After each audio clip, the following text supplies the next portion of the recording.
Welcome back, fellow cardboarders. Ever played a non-blue deck and wished you could counter something? Maybe a creature?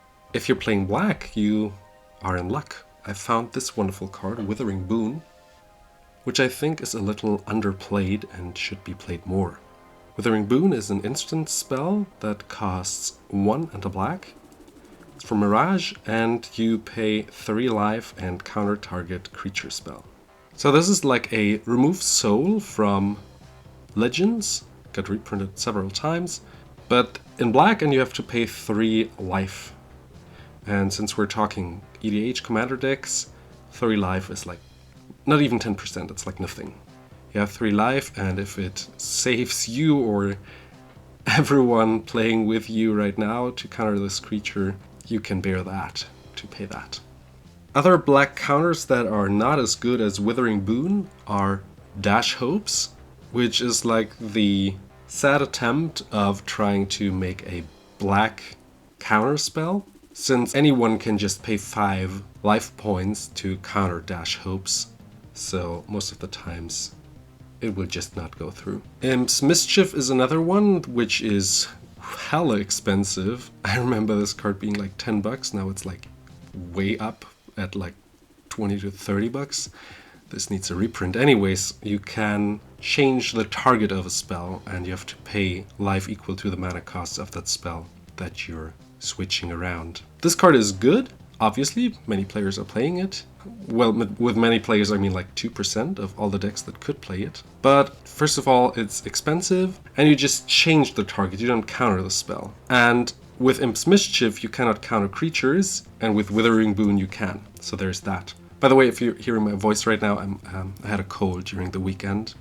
Still am on my way to recovering.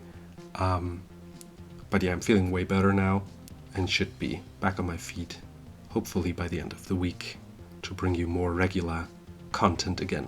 Things this card should target are strong commanders that are like kill on sight, where you want to start countering and taxing their commander as early as possible.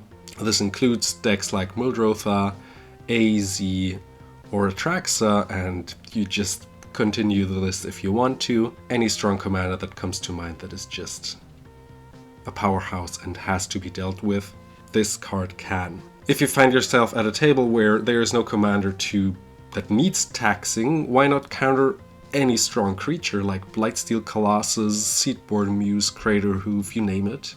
And worst case, this just counters a random creature, or if you just counter their commander, obviously, most of the times you have some target to counter, and I think this card should be played more. By the way, only 1% of all the decks that could play it, according to EDH Rec, play this card, so I think this number should be higher. And it is an uncommon, and it's like worth $2-ish, so people already noticed its power, and the scarcity is driving its price up, but I think it's still affordable and should be played in decks that do like politics, for example, as well. So when we look at Queen Marchesa decks, this is a great inclusion. Brina decks also likes to group hug and maybe control the board, or Azantia decks. But in the end, every deck that just wants to be sure that their opponent is not taking off with their commander or a very strong creature and just nuking the board, these decks want to include Withering Boon. Now I do want to hear from you what you think about Withering Boon, if you're playing this card already, if you have other secret cards, underplayed, undervalued cards that you want to share with us. Stay positive, and I'll see you guys in the next one. Bye bye.